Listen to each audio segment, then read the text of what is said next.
Hello, everyone. I'm Lori Hearn, the CEO, editor, and founder of inewsource, and it's a pleasure to welcome you and thank you for joining us. We know there's a lot of competition for your time and attention, and all of us at inewsource are happy you've chosen to spend this hour with us in a discussion about the importance of fact-based journalism today. This is how I see it. Fact-based journalism is as important to democracy as food and water are to survival. We in the United States must believe that. At inewsource, our motto is truth matters every single day. For those of you who are not familiar with us, inewsource is an independent newsroom founded 10 years ago with a very specific mission: to serve the people of the San Diego region with fact-based investigative and accountability journalism. We pride ourselves on using data to back up our stories, and transparency is our middle name. Transparency about our sources and about our finances. It's why you can trust us. Whether we're exposing flaws in the healthcare system, shortcomings in education, or demonstrating inequities in the treatment of military veterans or refugees, we report for you to make lives better. I hope you'll let us prove that to you very briefly by signing up for our newsletter right now. You won't get bombarded with lots of messages, but you will get notice of our new investigations. We need every one of you to support our work by just reading it. So I ask you a favor before we move ahead with the program. Take a moment, pull out your phone, or open a window on your computer and go to inewsource.org and click the gray newsletter button at the top of the page. Thank you. Before we jump in, I'd like to take one moment here and recognize our board chair, Karen Winter, who made the connection with Maria. Karen is financially supporting this program, and she's supporting Maria, who has considerable legal defense bills, as you will hear in a few moments. Thank you, Karen, for that support and for your outsized passion for credible journalism. Our guest today is dedicated to making lives better. And to do so, she's put herself in harm's way for years. Maria Ressa is a fighter. Her bravery cannot be overstated. She's not afraid to sit across from the president of her country, the Philippines, and press him about the people he has killed. He warns with impunity that journalists are not safe from assassination. Ms. Ressa talks with a certain wonder that she receives 90 death threats an hour. People on social media have wished her to be raped to death. Ms. Ressa is a journalist with a passion for the truth that's tough to parallel. She was born in the Philippines, moved to the United States, graduated Princeton University with an English degree. Through her career, she was CNN's bureau chief in Manila and ran CNN's Jakarta bureau, among many other accomplishments. As CNN's lead investigative reporter in Asia, she specialized in investigating terrorist networks. Ms. Ressa now practices journalism in her home country for an online news organization called Rappler that she co-founded in 2012. As CEO and editor, she's the target of President Rodrigo Duterte's wrath for her newsroom's investigation of his war on drugs. Since this war began in mid-2016, an estimated 27,000 people have been killed. Rappler is a data-driven enterprise on the journalism and the business sides, and it has documented how the war has targeted the poor. Ms. Ressa was named Time Person of the Year in 2018, along with other notable guardians of press freedom. As she stands in President Duterte's crosshairs, Ms. Ressa faces 11 court cases and 8 warrants for her arrest. She was convicted in June of cyber libel and faces up to 6 years in prison for that charge alone. And this news is just in. Ms. Ressa has left the Philippines 35 times, all approved by the courts, and has come back every time. But yesterday, the courts refused to let her take a planned trip to the US just next week to talk publicly about the new documentary about her, 1,000 Cuts, and to receive the 2020 International Press Freedom Award from the National Press Club. She's angry and deserves to be. Ms. Ressa recently compared the last couple of years of legal fighting to, quote, going to the gym. And she said, "It's good I was targeted because I'm strong enough to take the target." Welcome to San Diego virtually, Maria. Thanks for having me, Lori. And can't we hear the applause? I'm sure it's going on out there. So let's jump right in. I've heard you say that the longest relationship you've had outside of your parents is with journalism. Big stories interfere with life. I certainly know about that. That's a reason you decided not to have children and get married. So where did that passion come from? It's step by step. I think it wasn't something that you just have. Rainier Maria Rilke said this in this great quote, right? You love the questions like books, and then you live your way into the answers. I just paraphrased I was pre-med in college. I was a mutt. I didn't know what I wanted to be. And coming from the two worlds, from the Philippines and the United States, it was always a struggle to figure out who am I, what matters to me, which I think are the crucial questions you first need to answer. Why? Um, and then when I started reporting, it was the People Power Revolt. 1986 was when I first came back to the Philippines, actually on a Fulbright for political theater, which is very bizarre, right? And I walked into this exuberance, this celebration of democracy, and I started working for the government station, strangely enough. And then CNN came along and said, set up our bureau. And then I just felt so privileged to be given this front row seat to history in the making. I wrote this journal, which one of my best friends from college, Leslie Tucker, is here. We used to trade notes, diaries together. And, one of the things I put was, there was one time I was climbing up a mount, an erupting volcano, Mount Merapi in Indonesia. And I thought, the only way you can do this safely is with a news group. So I learned, my team would be going into areas that everyone is trying to get out of. But what a privilege to do that. And that your presence in those areas matter. East Timor, 1,400 people killed. And we were there. We were the last there.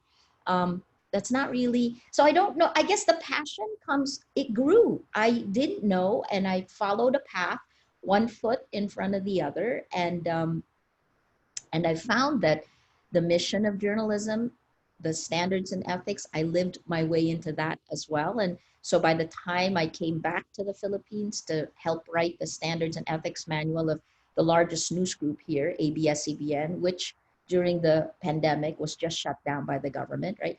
So when I did that, I learned even more. So that's kind of the passion. The other part of falling into it and really beginning to love it was realizing, and why not have kids, right? I mean, part of that was because I couldn't even keep a cactus alive. A cactus died on me in my apartment. So this is in Jakarta. When I set up the Jakarta bureau for CNN, I witnessed the end of nearly 32 years of Suharto. I ran that bureau for about 6 years, and I watched the best and the worst of human nature. But during that time period, I think there were years when I was in my apartment, less than a quarter of the time. And so my cactus died. That's a good lesson. If you can't keep your cactus alive, you're probably not going to be a good parent. You can start with that, yes. So you have certainly witnessed amazing atrocities and amazing breaking events, current events. And also you've probably seen from your experience in the Philippines in recent years that journalists are not protected, whether they're in groups or not. So there are amazing parallels between what's happening in the Philippines and the US. And I'm hoping you can talk about that and give us some of your insights into similarities you may see between Duterte and what you might find in our president's leadership style and personality. So let's start with their styles. It's very similar in the sense of, the rhetoric is divisive. It's us against them.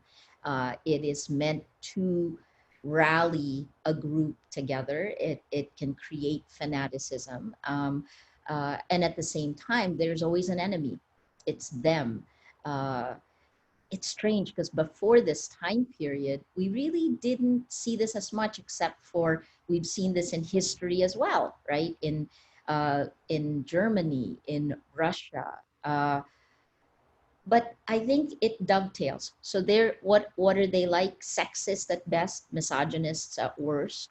And if you take that us against them mentality and fit it into the biggest change, which is how technology became an enabler of these types of authoritarian, populist authoritarian, how they were able to use technology to gain power, to get elected democratically, and then to then kind of, at least I'll describe my country, to cave democracy in using the tools of democracy. And here's the biggest thing that we all have in common. That technology is our social media platforms. The ones we use are American social media platforms.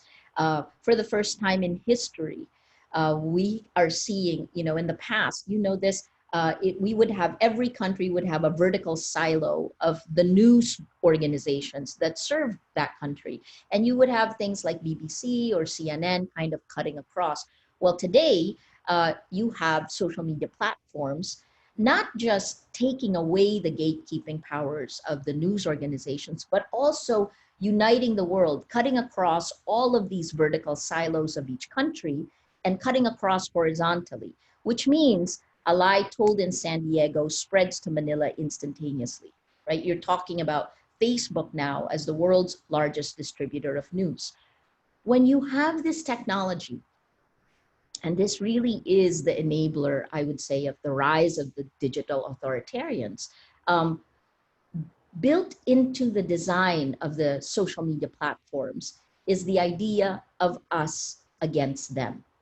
And let me explain why that is. It's because think about how these platforms grow. How do they grow in scale? Right? They grow by recommending to you and to me, to any person to any user, how you can grow your networks. And how do they do that? They use one coder, A/B testing, however way they did it, they all use the same method, which is to recommend friends of friends. When you then choose to grow your network with friends of friends, it uses this idea from actually he was in Princeton when he wrote the paper. Mark Granovetter wrote a paper called The Strength of Weak Ties a long time ago.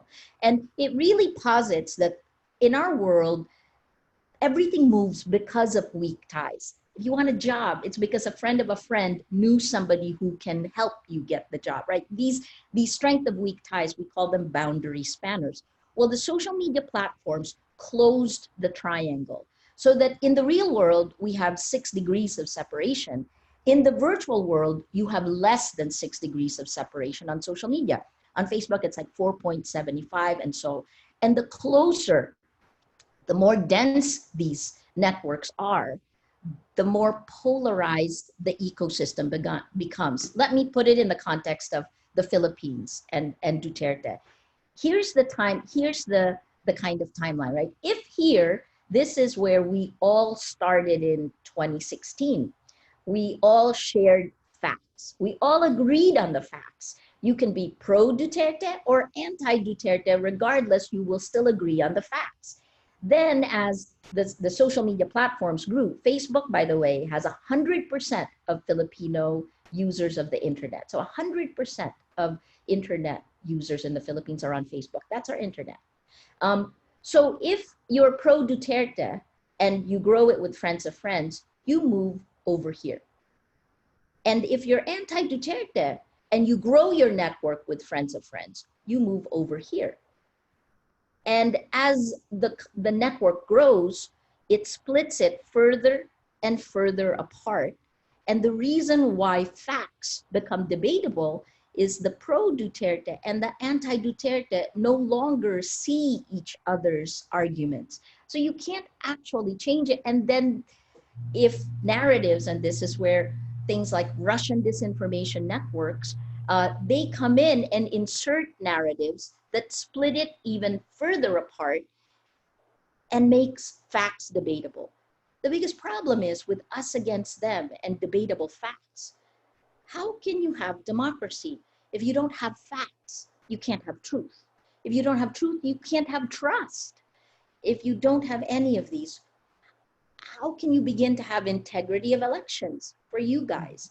How are you going to, how do you have integrity of markets? How can we have democracy in this day and age? So I think what we've seen globally is starting in 2016 in the Philippines, the dominoes began to fall. Duterte was elected in May. A month later, you had Brexit, and so on and so on and so on.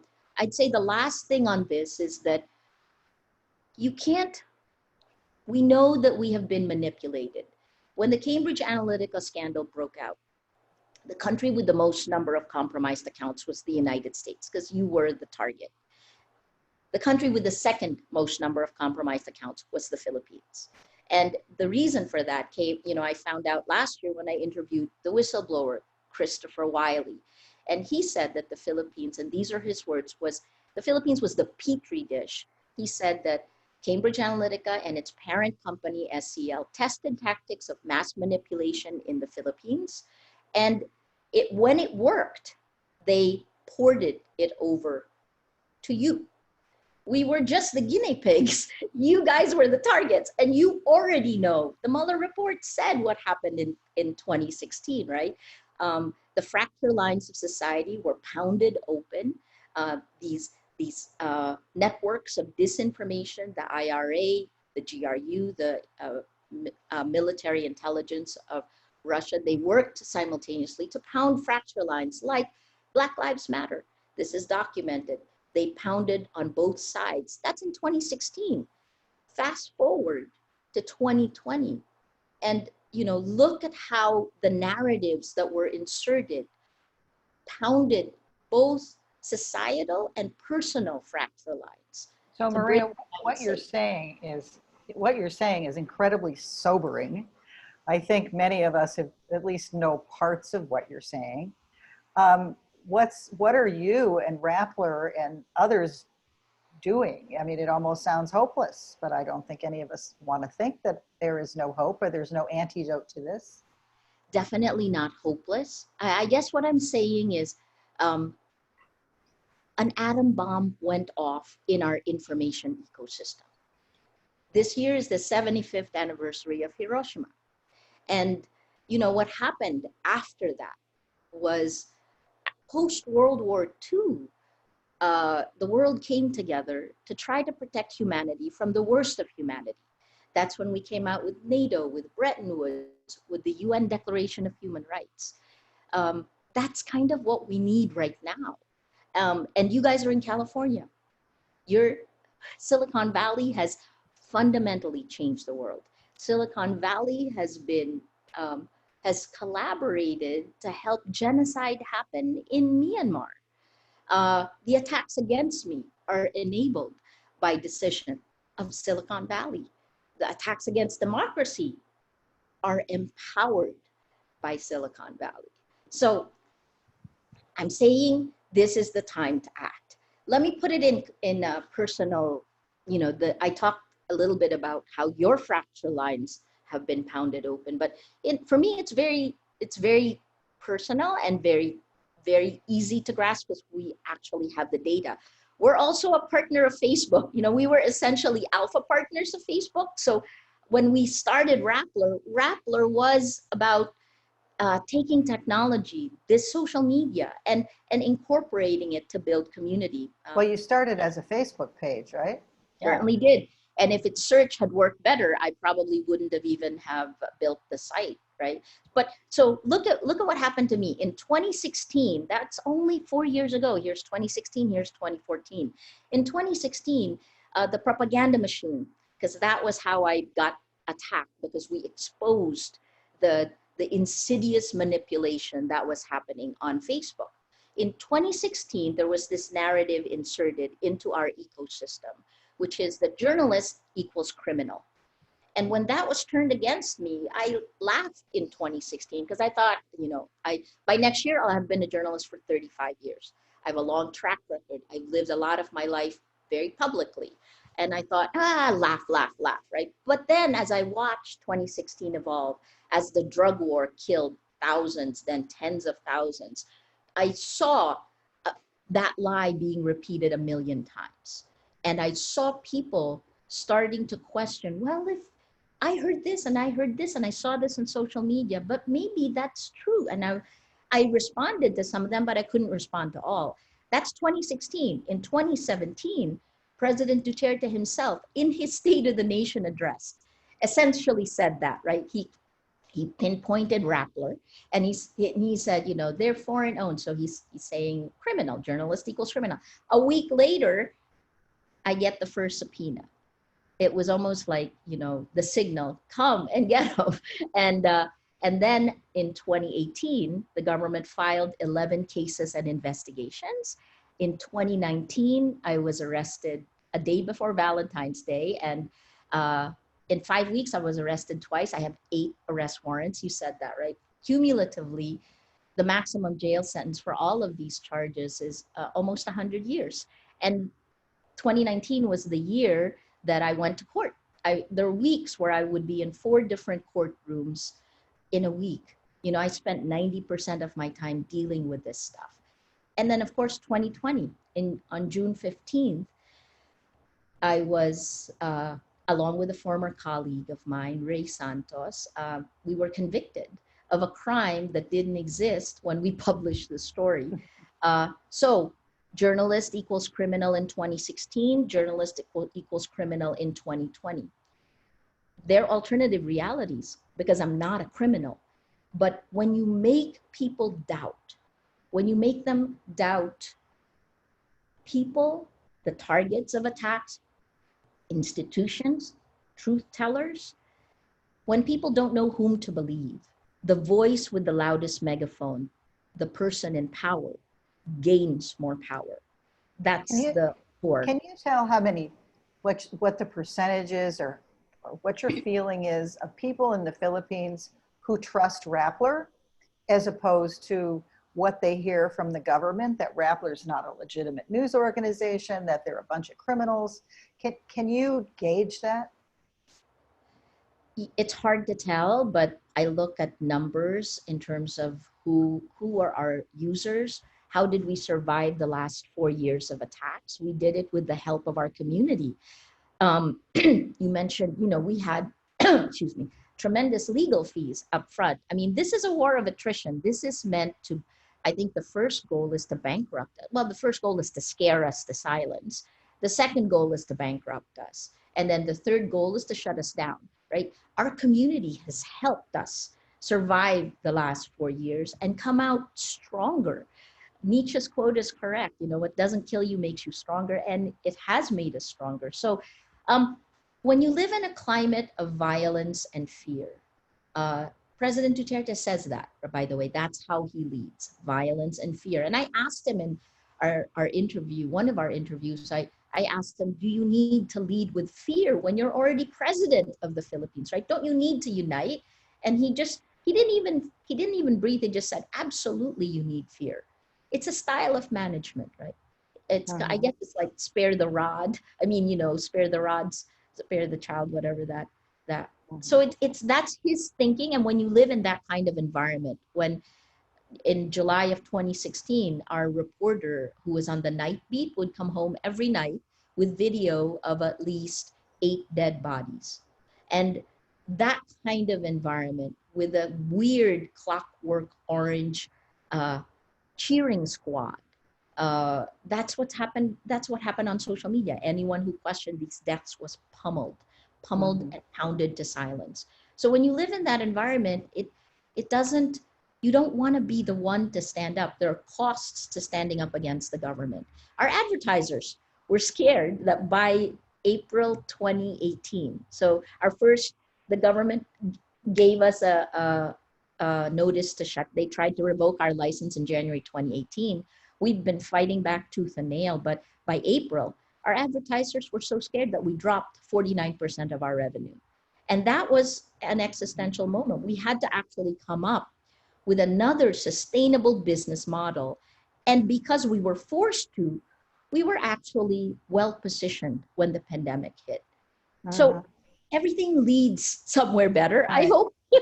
Sorry, Lori, I will shut up. No, this is I find it fascinating, and I'm sure our audience does too. But I would really like to have you talk about talking about personal things.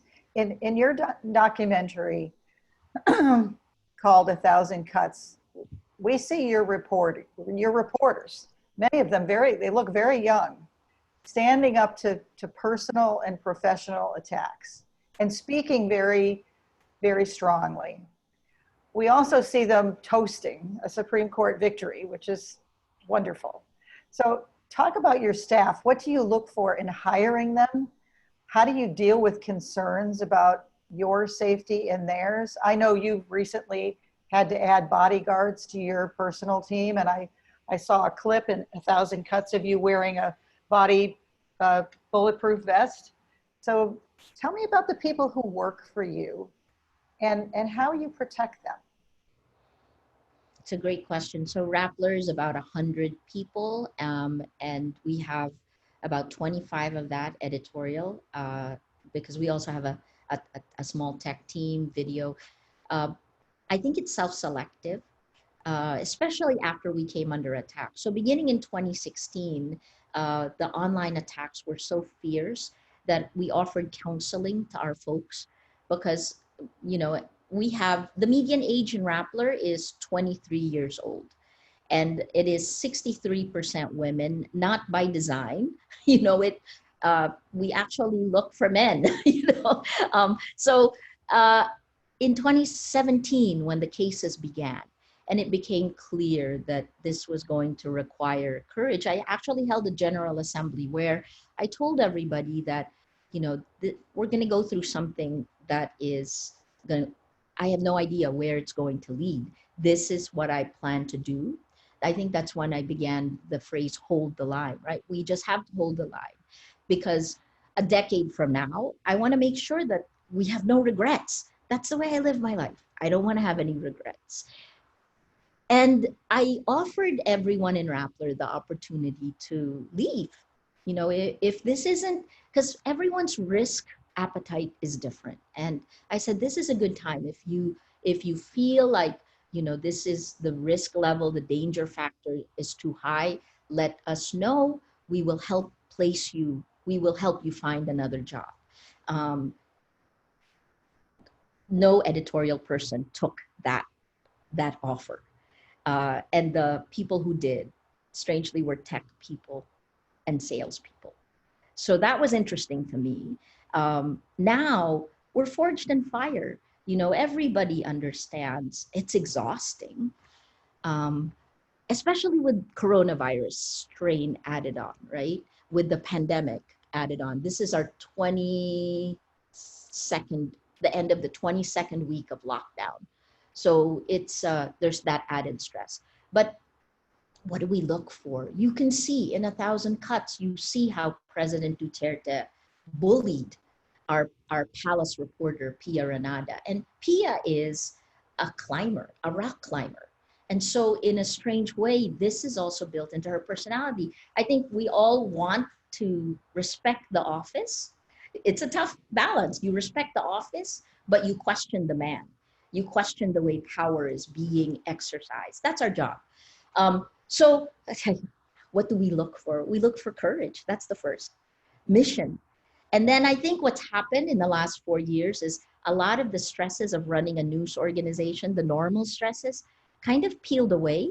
There was a point in time, the senior managers of Rappler in 2018, we all volunteered a 20% pay cut because we wanted to give a raise to our rank and file, but yet, we're the only news group that hasn't laid off people in the Philippines.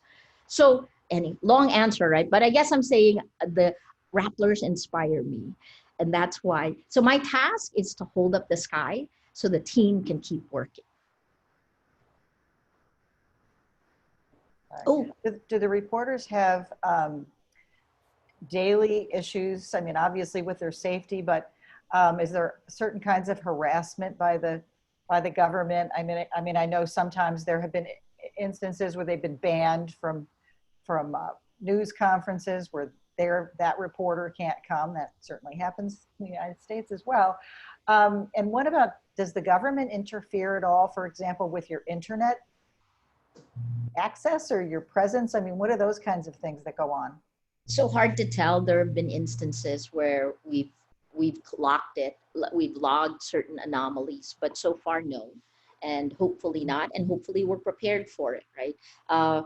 What things have they done? We've all been attacked online, and since our reporters are predominantly female, the misogynistic attacks are women in the Philippines, and this is our data. We have a database. I think that's also what makes us different. I came to tracking social networks first with terrorism. That was kind of what I did with CNN.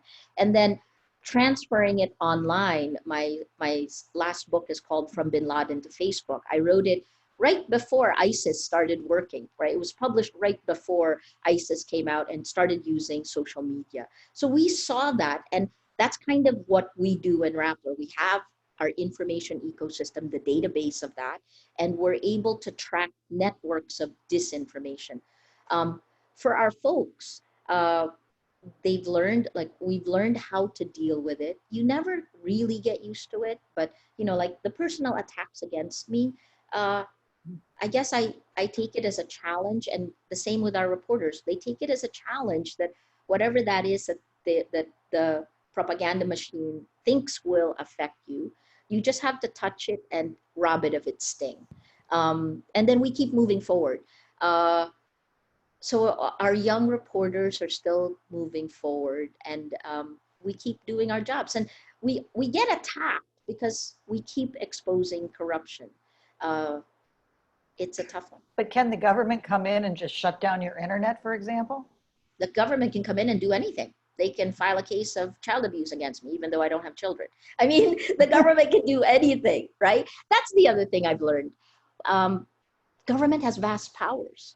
And the worst part of this time period is that people don't know the facts. I go back to Silicon Valley because I think that is the original sin. I don't think our democracy would have eroded so quickly without that. It's like kindling, you know, it's like setting a match to the kindling and starting a fire. But is this what you mean? Excuse me, is this what you mean when you say this is not just about journalism? This is an existential moment. I think you've said if nothing changes, we will lose democracy. We already are in the process of it, and regardless of who wins the elections in the United States, if we do not address the problem with our information ecosystem, which is how facts spread, right? The distribution of news. So look at that fundamental problem. In the past, news organizations were the gatekeepers. We were liable for what we published. If we published a lie, we would get sued, rightfully so, right? Now we've lost that gatekeeping power. Technology now has it. The social media platforms are the new gatekeepers, but they've abdicated responsibility. And their design for growth actually spreads lies laced with anger and hate faster than facts. I mean, Lori, think about it. We spent our entire lives learning to tell stories that will make facts interesting. And here you're competing in a system that lets lies spread faster. There's no competition. And that's the reason why people have no idea what the facts are. We have no idea what the truth is. We don't know who to hold to account, right? And this is now part of the dictator's playbook in every country around the world. Take a look, starting in 2017, the first report by freedomhouse.org came out saying that This is November of 2017. Cheap armies on social media were rolling back democracy. They named 27 countries in 2017. By 2019, Oxford University's Computational Propaganda Research Project, they've upped that number to at least 72. If you read Anne Applebaum's latest book, The Twilight of Democracy, right? She talks about how these cheap armies, one from Venezuela, that was used in Venezuela, was being used in Spain to pump up the Vox party, how there's a network of alt-right groups that are slowly, their social media platforms are coalescing together. This is bizarre. And I'm not a conspiracy theorist, but this is what the data shows, right? Spain, Poland, the rise of the Law and Justice Party, Orban in Hungary, who has used the coronavirus to consolidate power perpetually. I mean, of course, you see, here's the good news, right? What's happening in Belarus? Mhm. He's been in power for so long, and he crushed, he held on too tight, and now the people are rising up. I have Hamilton on repeat. Sorry, and what's happening in Thailand, the same thing. But then we have cautionary tales like us. We have cautionary tales like the security law in Hong Kong, the arrest of Jimmy Lai. He's a media mogul. Apple Daily is huge. So anyway, I'll shut up.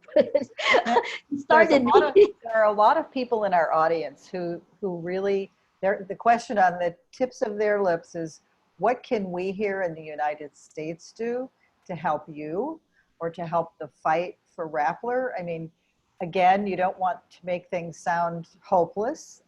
As you've said, they're not. So what can you tell the folks out there who are listening to this and watching you speak about what they can do? I think three things. The first is, please hold Silicon Valley to account.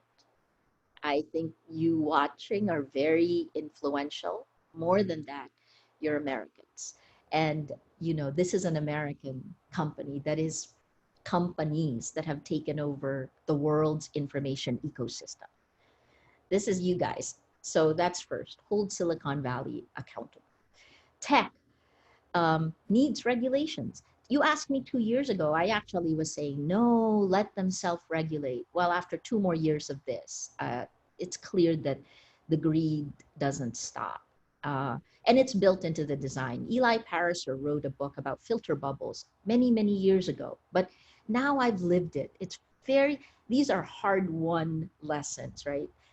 So hold Silicon Valley to account. The second is register to vote. If you haven't yet voted, register to vote, right? I mean, because where the US goes, the rest of us is going to go. Like I said, everything flows downhill.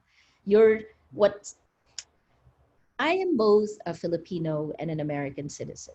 And to have America not standing up for the values of press freedom, to have the term fake news come from the president of the United States. When he called CNN and the New York Times fake news, a week later, President Duterte called Rappler fake news. It all flows downhill, right? And then the third thing I think is, this is our battle. My immediate battle is to make sure Rappler survives. And we're doing okay. But I will tell you, like our monthly spend for our legal fees is roughly $40,000 a month. That's been the average since they started the cases. And we're a small team. We're only 100 people. So we started a crowdfunding campaign.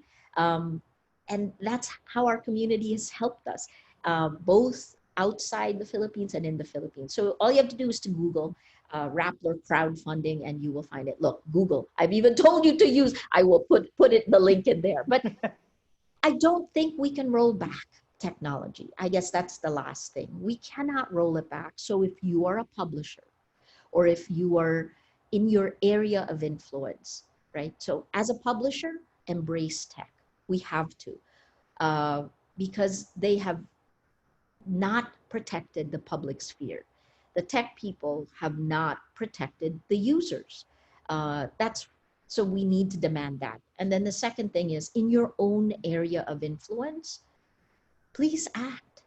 You know, this is our generation is now facing a huge question. And the question is the same question I tossed to Filipinos. This is your question. What are you willing to sacrifice for the truth? Because that's what's under attack. And each of us has got to do this because if we don't, we will lose democracy. Thank you, Maria. And I think going into that is an area that I would really like to probe because it's controversial in American journalism. And that is, you said journalism is activism, and you've come to that certainly because of your own experiences and being personally attacked and having your news organization attacked. My question has to do about where you draw the lines, because traditionally, and of course you know this, you've been practicing for a long time, journalists have left their opinions at the door. You know, they try to report with some semblance of maybe objectivity, certainly fairness, independence. But today, with many of the things happening in the world and right here in the United States, we have journalists asking, why can't I go to a Black Lives Matter protest? When before it was, you didn't show your opinion, you went and you covered it, but you didn't participate. Why can't they speak their mind on social media, on their personal social media accounts? And the reason I'm so interested in this is because the discussion is happening at a time when we have a public crisis of confidence in the media. Right.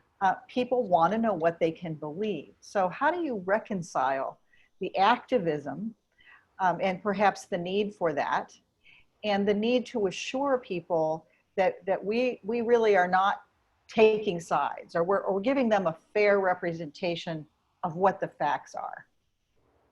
I think that's a fantastic question. And you know, on social media has fundamentally changed everything, and that has an impact on journalism, on our old definitions, right? So the way I think about it, you and I were trained in the same way. The standards and ethics haven't changed, but it isn't about this word objectivity. Even when I was with CNN, it was never for me about objectivity, because as a person, I don't think objectivity matters. I think what does matter is for today, transparency, right? So so let me take apart the objectivity part. Think about it like this: I became a reporter in Manila for CNN. The person I replaced was a foot taller, and he was a white Anglo-Saxon male, right? I am a 5'2" Filipino American. Our stories are as different as can be. I speak the language and I interpreted it. He looked at it as an outsider. So automatically there's a difference. And I was the first of many Asian American reporters that CNN hired for Asia. That was actually really cool.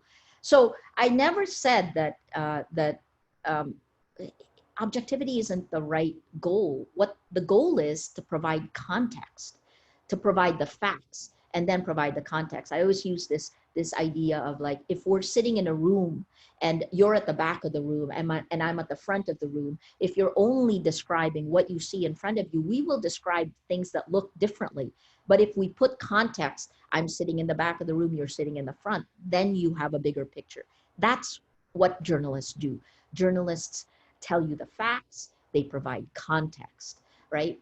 And the second thing is to think that the world is so simple that there are only two sides of a story is kind of laughable, and led us to really bad problems with climate change reporting, for example, with false equivalence. That's also not true. The world is complex. And while we spend our careers learning to distill complex ideas into simple sentences, it doesn't mean that the world can be distilled always into two sides, right? So I think that idea is thrown out. I think the third, and I quoted her when I got the award with ICFJ, the Gwen Ifill, the Press Freedom Award. Christiana Manpour said, "Be truthful, not neutral. Be truthful, not neutral," because neutrality doesn't exist.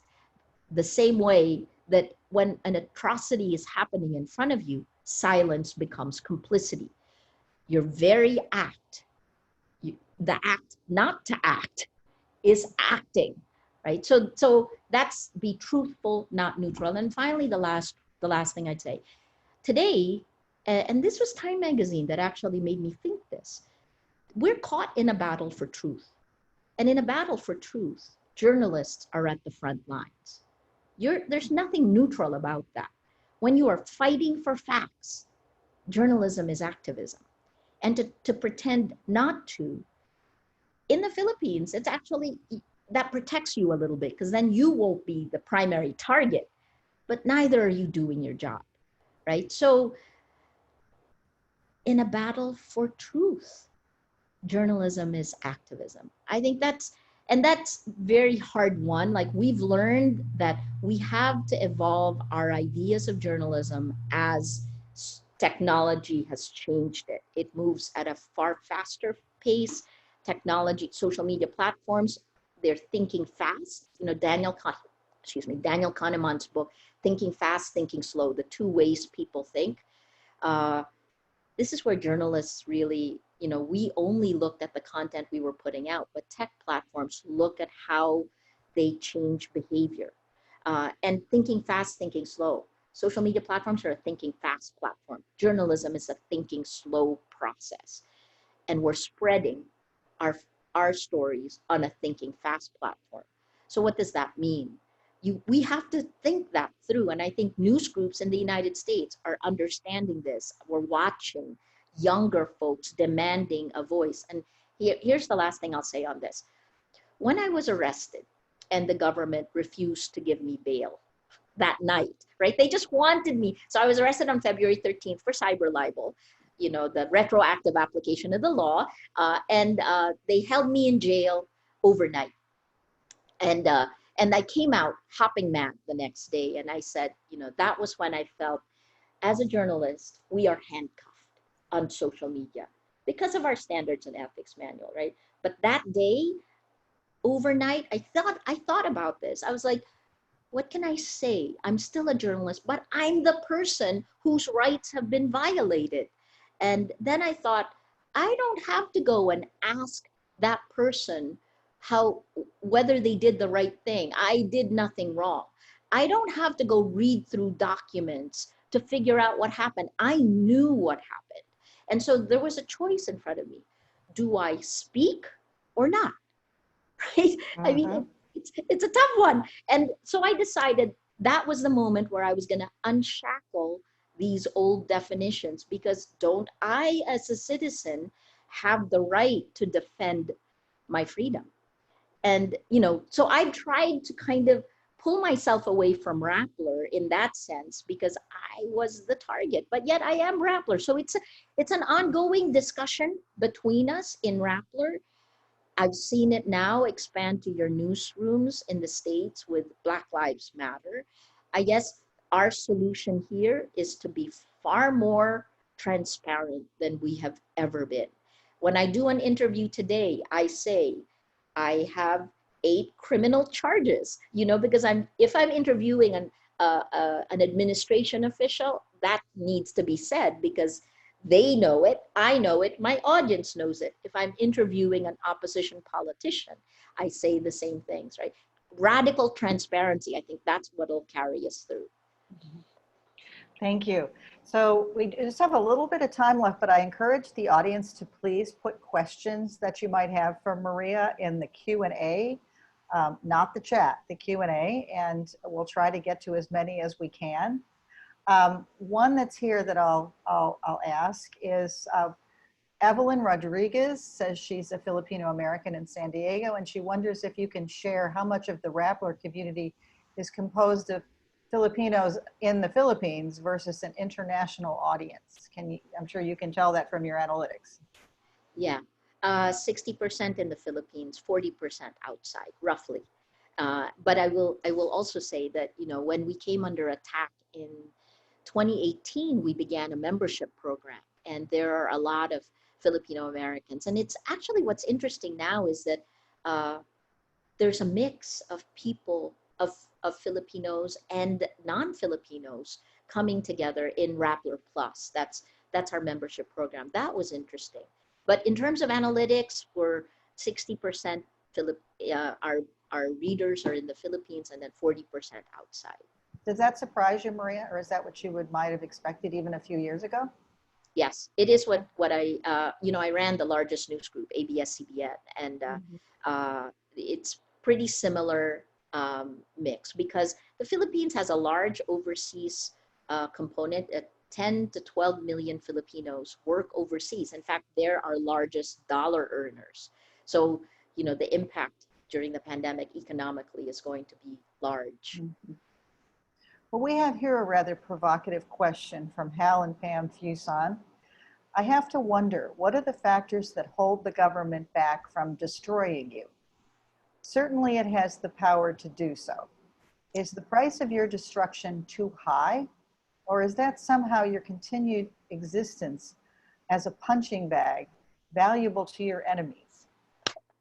It's a fantastic question. When Time Magazine first, when they made me one of the persons of the year, the Guardians of Truth is what that was, right? They didn't tell me about it, and I found out on Twitter. And when the first tweet came out, I actually sent it to our social media team because I thought it was fake news. Oops, I thought it was manipulated, right?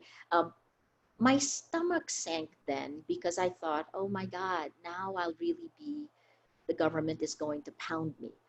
I mean, in the end, I realized that the only defense that you have as a journalist is to shine the light.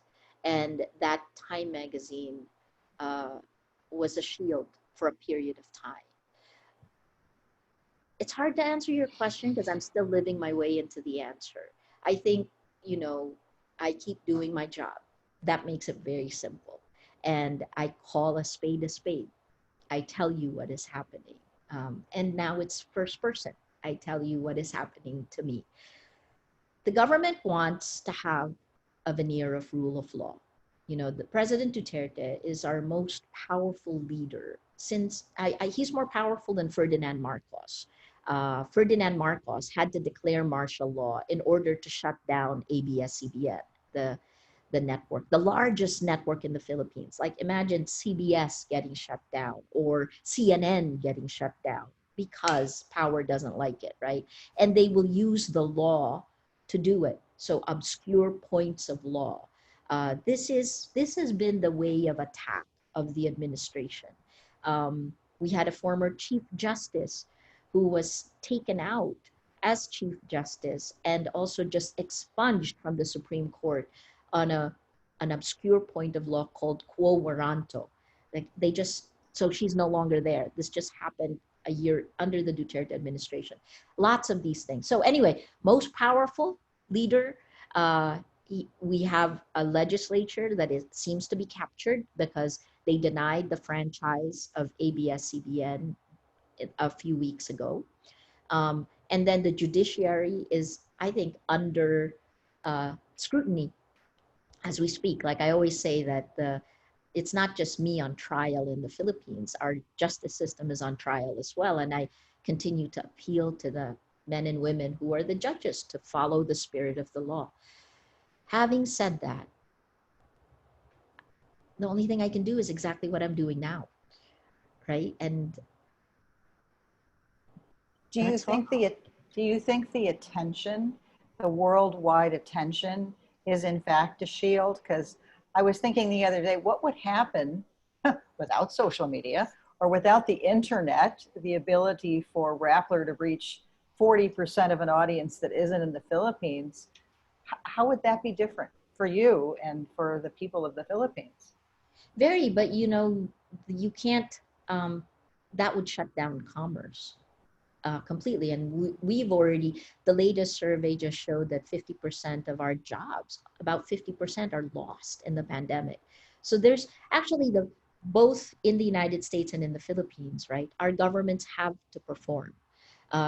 You can't use us against them. You can't demonize a virus. And I think that's a challenge for the Duterte administration, because like Brazil, President Duterte appointed former military generals to head our pandemic response. And it's largely failing because, we've focused on security. Yes, we have curfews, we have barricades, people have we're in home quarantine. I can't go outside without a pass to go outside.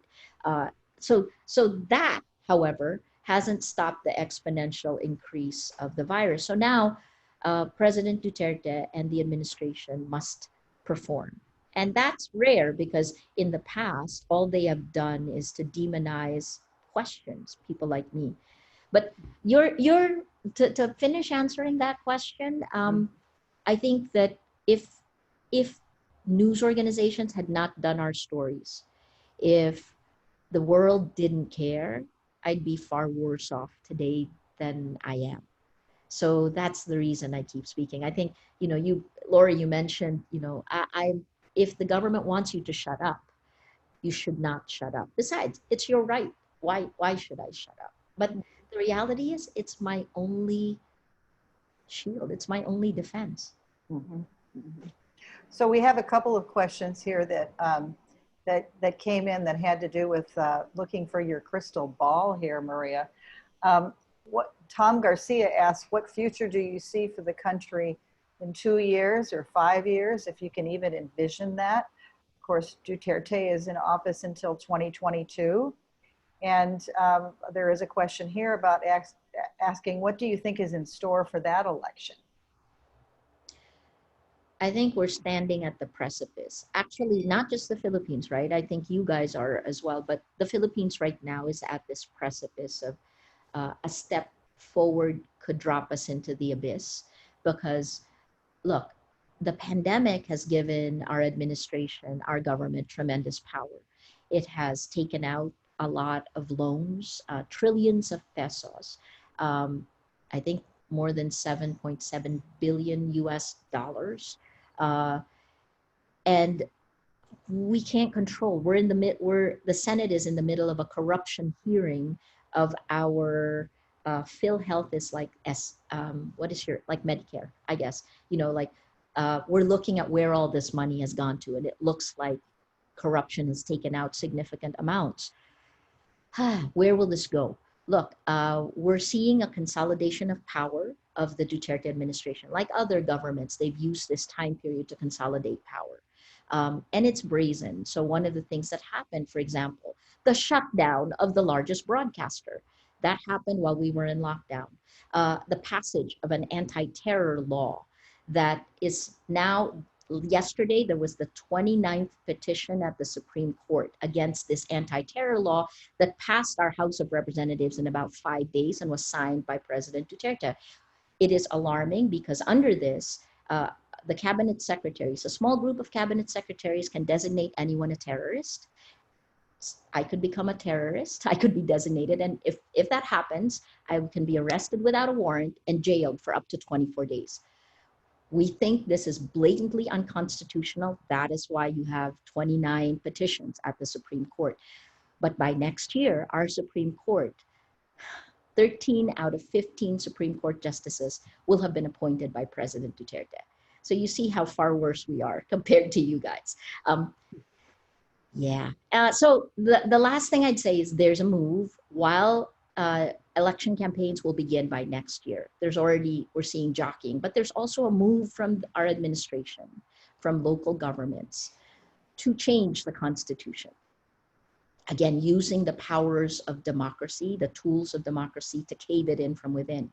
If we change our Constitution, anything can happen, right? Then, maybe then this is, instead of 2 more years, we have another decade. I mean, we had 21 years of Ferdinand Marcos, right? So I think we're at the precipice. This is why it's important for Filipinos, for Filipino Americans, to take stock. What are you willing to sacrifice for the truth? What are you willing to sacrifice for democracy? Every generation gets the democracy it deserves. This time period, because we were careless, because we allowed technology to change our information ecosystem. For whatever reason, this time demands more from each of us to protect democracy. We have to be up to the challenge. Thank you, Maria. This has been a wonderful discussion. we are at time, and thank you all for joining us. We have more questions than we could answer. Several of them did ask about where they can see the 1,000 cuts. We will try to send you a link, particularly if you signed up for our newsletter. We'll put out a newsletter with the link. We'll also put out part of the newsletter will tell you where you can donate to Maria's Legal Defense Fund. We just thank you so much for your time and your passion and the answers to these questions, which we will think about for a long time, particularly those that have to do with how we need to step up here in the United States. And as you said, not shut up. Thank you. Thank you Thank for you, having me. and good luck.